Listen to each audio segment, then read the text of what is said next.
Naalay gusto ipaabot si God sa imuha, no? Nga gihigugma kaniya.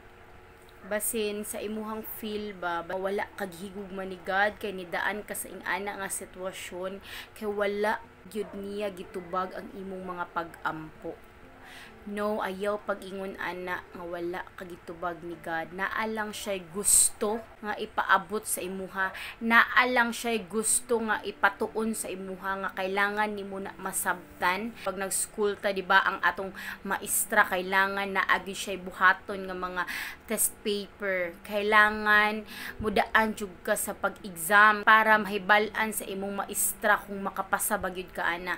So kung wala ka kapasa ana, ihatag na pud na ni God sa imuha para makapasa ka. Ingana siya ka maayo. Siguro wala pa nimo nasabtan ang iyang but ipasabot sa imuha, maunang nagbalik-balik ta sa sitwasyon. For example, dili ka mapasalamaton, ibig sabihin dili bag-ohon ni God ang imong sitwasyon. Dili mabag-o ang imong situation kung wala ka na bag-o.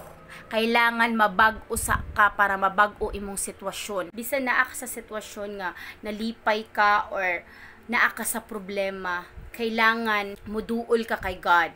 Dili lang sa kung malipay ka diha ka muduol kay God. Kailangan bisan unsa nga sitwasyon ang naa sa imong life, kailangan makipag-istorya ka perminti kay God. Naa gyud perminti ang inyong communication ni God, kay mao nay pinakagusto ni God sa imong kinabuhi. Kailangan naamang ka sa sitwasyon nga nalipay ka, kay gihatag na ni God ang imong gusto. Ug bisan pa man naa ka sa sitwasyon nga nahirapan ka, pasalamatan gihapon nimo na ang gusto ni God nga ang atong character mapariha sa iyaha. Ang gugma ni God perminti naa sa tua.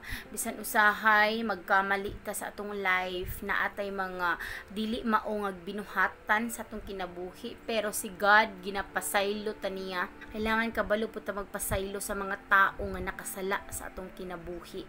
Kay si God nga napasaylo ta, di ba? Kita pakaha di ta makapasaylo sa mga tao nga nakasala sa tua.